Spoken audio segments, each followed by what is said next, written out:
people today. They could spend half their lives over 50. That's a lot of living. So it helps to have a wise friend and fierce defender in your corner. A friend like AARP.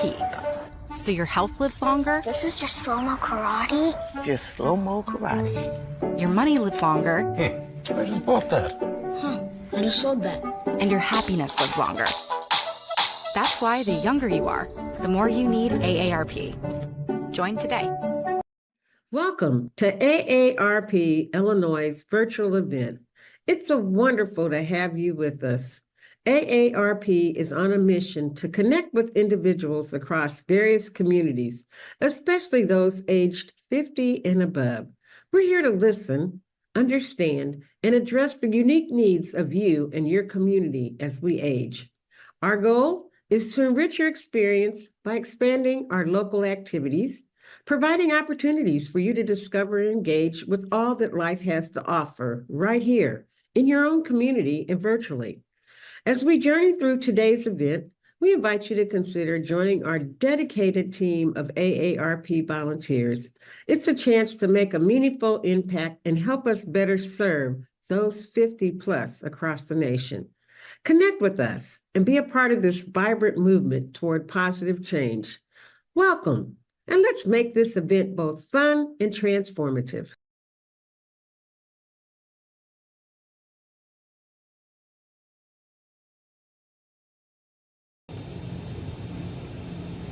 Hello AARP, Amanda Pyle here, coming to you with another edition of My Crafty Corner, where today we're going to be making a super cool, super easy scrap wreath. This wreath can be made with any scraps that you might have laying around from other projects of the past. They can be fall, since we're airing this in November, but you could also be making one in the fall for Christmas. I think this airs in early November. We're in the heart of football season. Just so happens that my family are Bears fans, and my daughter goes to a school, Letty Brown, where their mascot is also the Bears. So I thought for my fall wreath today, for my first one, I gave it a shot and I did some cool traditional Bears colors. So again, this is a fall scrap wreath. You could just have a lot of scrap fabric laying around, anything wool works. Cotton, it can be two-sided or one-sided, just kind of depends on what you want the final look of your wreath to appear as. So again, I went with some traditional Bears colors here. Get that a little bit closer. We've got a tiny bit of blue and then a lot of orange and white popping off in there, and then of course some browns. And this is the view of the wreath from the front. But if you turn it around, you'll notice that there is an intricate pattern and design in the way in which we tie that fabric. So today we're going to learn how to do that. I was really surprised at how simple this wreath was to make. In fact, I got started on it, and once I showed my 11-year-old the pattern, she was able to take off and go with it and finish this wreath up herself. So this is going to be a great project to do with grandkids, people that you just enjoy hanging out with, having, you know, a cup of hot cider, laying around, watching TV, do with your caretakers, do with your grandchildren, do with your sisters, your mothers, whoever. And then of course, this is a low cost project because we don't need much to get started. First thing you're going to need is one of these wire wreaths. Now this is a pretty small wreath, I would say 14-inch wreath. I was able to find this at my local dollar store for $1.25. So what a score.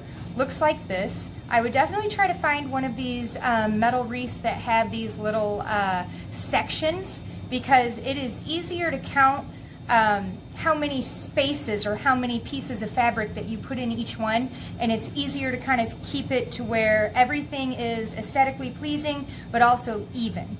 For instance, I know that I have 10 pieces of white fabric in each one of these little sections, and I have 10 sets of my plaid ribbon. And that'll make a little bit more sense later as I get to explaining things. So first things first, about $1.25 for your wire wreath. You could also go somewhere like Hobby Lobby and probably find a much bigger one. They also have some that are in different shapes. For instance, I've seen some that are pumpkin shaped or even witch hat shaped. But I would start with a round one just to get your feet wet, and then step it up later if you want to do that. Next thing you're going to need is some fabric strips. These strips need to be about 1 inch wide by 9 inches long, okay? So 1 inch wide by 9 inches long, and I did cut all of my strips to fit that, and I'm going to show you how to do that as well today.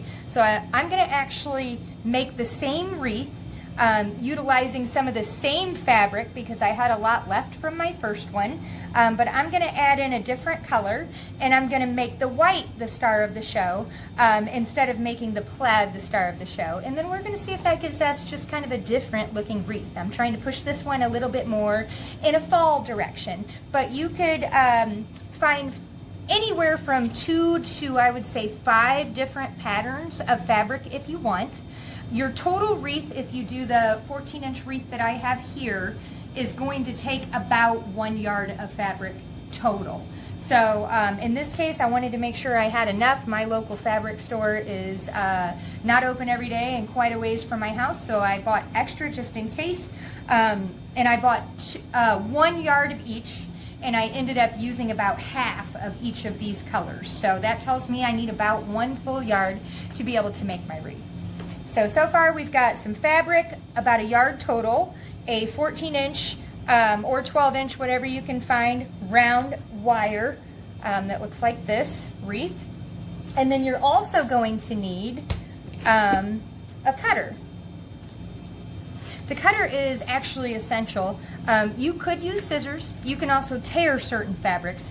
But I think that the cutter, as many strips as you have to cut, this baby is kind of essential. I actually got this one also at the Dollar Tree for $1.25, and I'm super surprised at how well it looks. I got a backup one just in case it lost its sharpness in the process, but it took me the whole way from start to finish.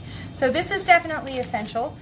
Something else that you're going to need is some sort of ruler or some sort of, I'm using my Cricut papers here that's going to be able to tell us where we can arrive at those 1 inches that we need. We need 1 inch by 9 inch. So we're going to need something that kind of measures that, keeps our strips as close to straight as we can. I don't want you to get bogged down too much on that though, because a lot of times you'll get your fabric, and depending on what the fabric is, like some of mine is wool, it's real stretchy, it doesn't even up, it doesn't line up just perfectly.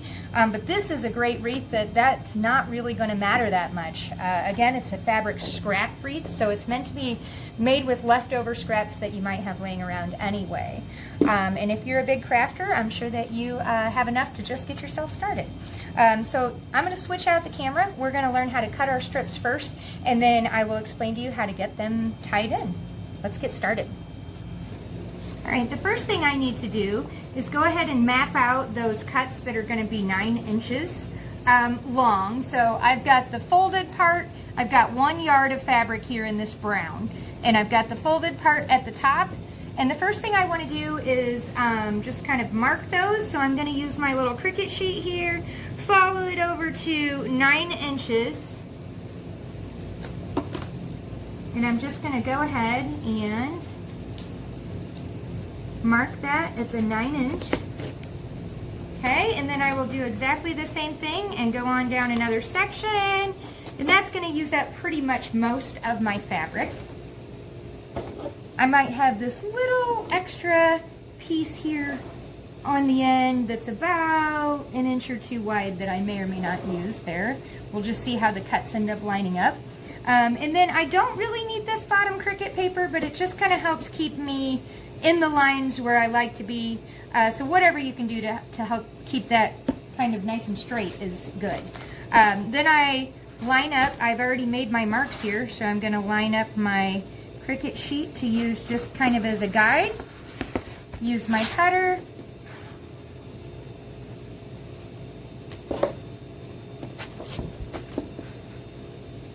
And then go ahead and finish that out. And now I've got one of my pieces of fabric ready to go and to cut into 1 inch strips. And then we're going to go ahead and do exactly the same process with our other piece. And again, I only got 1 yard in the brown. When I got 2 yards, I had a lot more cuts. So I'm going to line that up. Again, I'm going with my 9 inches across, which I've already marked here. Straighten that out. And honestly, this cutting was the hardest part of this project, folks. I'm telling you, it's super easy. My daughter and I sat on the couch, watched a TV show, and made our first wreath together, snuggling with the dog, and had a great time. So it's really laid back, really cheap project, really fun to do with anybody, any age. All right, and then cutting our last one. I'm sure a lot of you crafters out there, if you're already crafting, have a lot better tools for this particular part, but whatever keeps your cuts straight, I think you're in business. Don't go out and buy a lot if you're not going to be doing a lot of crafts. All right, now that we've got that, we can get rid of that bottom one. Next thing I'm going to do is I'm going to turn my fabric, and you'll notice that I've got it still folded because you can cut through easily 2 layers. I'm going to turn my fabric, put down my sheet again, and now it's all about cutting those 1-inch strips. I'm going to start with the open side actually to the left. Go ahead and line that up. Flatten it out as much as I can. Grab my second Cricut mat, and I'm going to use these little squares here to try to keep me into those 1-inch strips. And so I line it up on my Cricut mat. And this Cricut mat will not, it will absolutely cut through. So this is just one that already had cuts in it that I've been using. But they definitely sell mats that you can cut on and that are meant for this. This is just what I had already at my house. Keep that nice and flat. And we've got just a couple more strips to cut. And I'm just going to go all the way across into 1-inch strips so that I've made a bunch of 9x1 strips, which seem to be the perfect length and width of fabric to be able to make this project. And you know, you might not buy in yards if you're actually using up your scraps.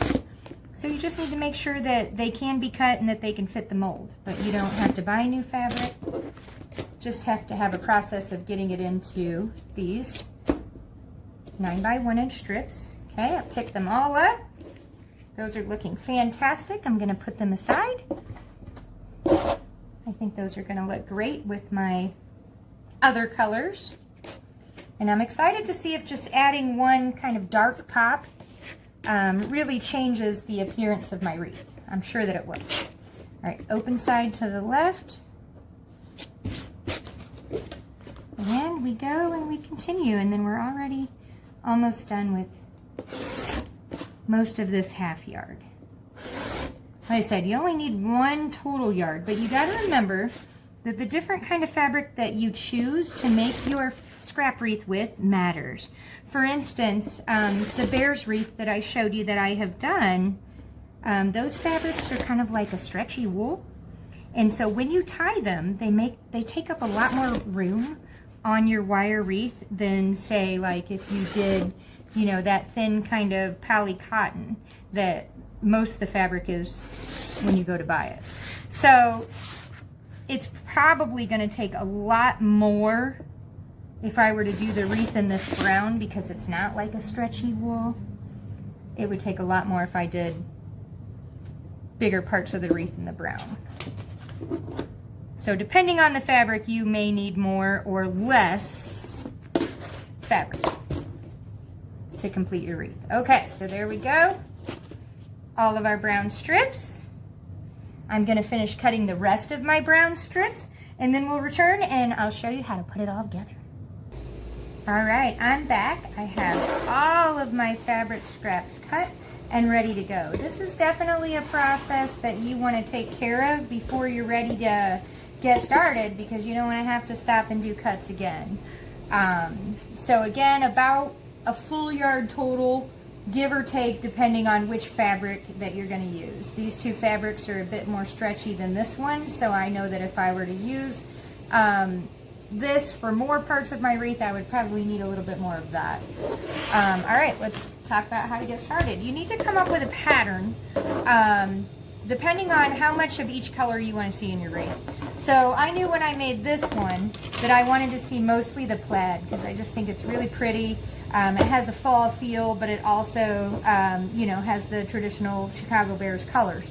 If you were to turn this over, you can kind of see the pattern woven into here. And this looks really intricate and difficult, but it's honestly so easy. But basically for every 2 ties of the blue and orange plaid, I did 1 tie of the white. And so today I'm gonna see how my wreath lines up if I do more of the white and then equal parts of, I think I'm gonna do the most white and then equal parts of the plaid and the brown alternated in there, and we'll see. After I do 1 stretch and turn it over, I'll be able to see if I like those colors and if I need to do an adjustment before I keep going. All right, so first things first. You'll notice that there are basically 4 bars to your wreath. Your first tie is going to be the outside 2. Your second tie is going to be the middle 2. Your third tie is going to be the inner 2. So first you need to decide kind of what your color pattern is going to be. I want mine to be a lot of white. And so I'm going to first start by threading my white through the 2 outside bars, and then I'm just going to do a double knot tie. And again, you're going to see really quickly that this takes up a lot more space than a lot of other fabrics might do because it is more bulky and more chunky. Alright, next I'm going to do the plaid, and I'm going to see what this looks like, making it kind of the star of the show.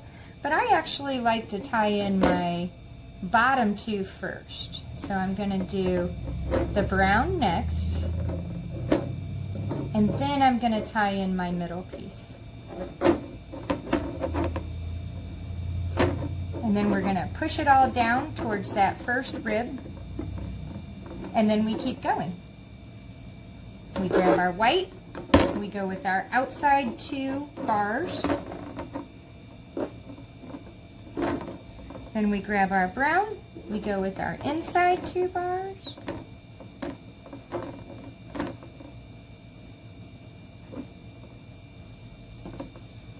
then our middle 2 bars,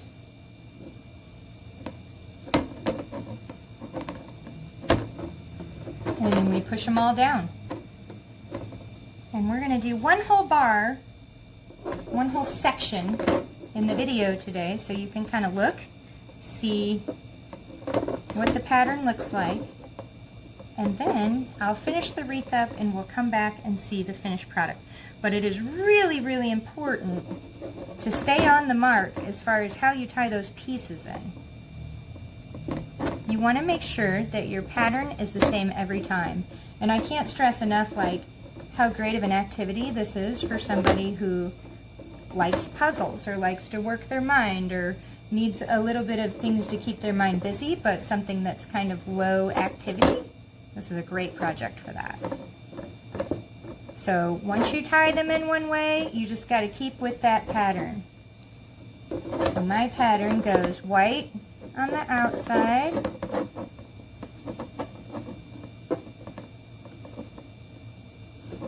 then brown on the inside, double tie,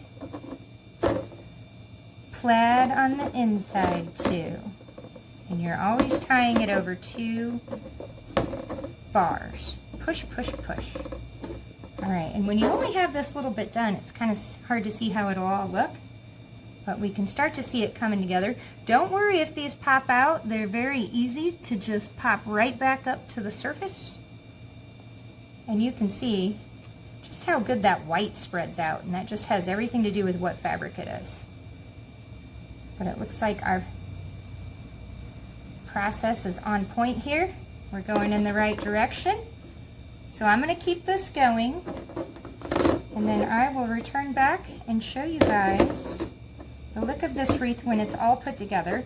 And then we'll also talk about some different accessories that you could add to embellish your wreath. It doesn't just have to be, you know, the scraps on there. You could add, for instance, some floral if you wanted to do that, or in this case, we're making a fall wreath, so I went out in the yard and I found some acorns, or not acorns, pine cones. And I'm going to tie those to a little bit of hemp ribbon. And then we're going to tie those into the center to bring a little bit more of a fall feel. So I'm going to keep tying, and then I will be back shortly. Alrighty guys, welcome back. So here we have our second wreath. You can see there's just a lot more brown coming out.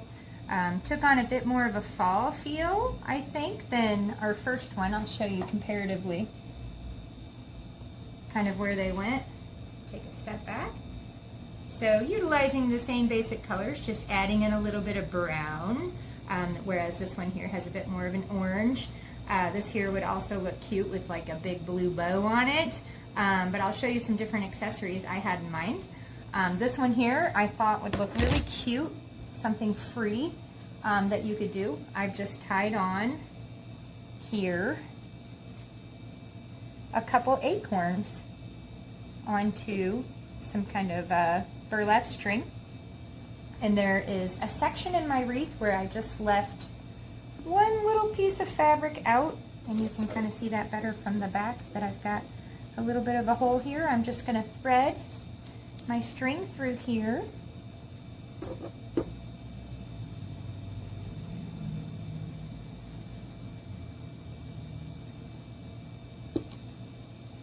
See about where we want that. That looks pretty cute. And then we'll tie that on. Just gonna cut my string, tie in those acorns, and again, I just literally walked out back and found those on the ground. Pine trees everywhere here, so pretty easy find for free. But again, you could do a big bow there if you wanted. And I have just tied that in, and now I'm just gonna literally tuck it under. And you can see the back pattern as well on here. And we'll turn it around. We've got these cute little acorns just hanging down to give it a neat little fall feel. Something else that you could do,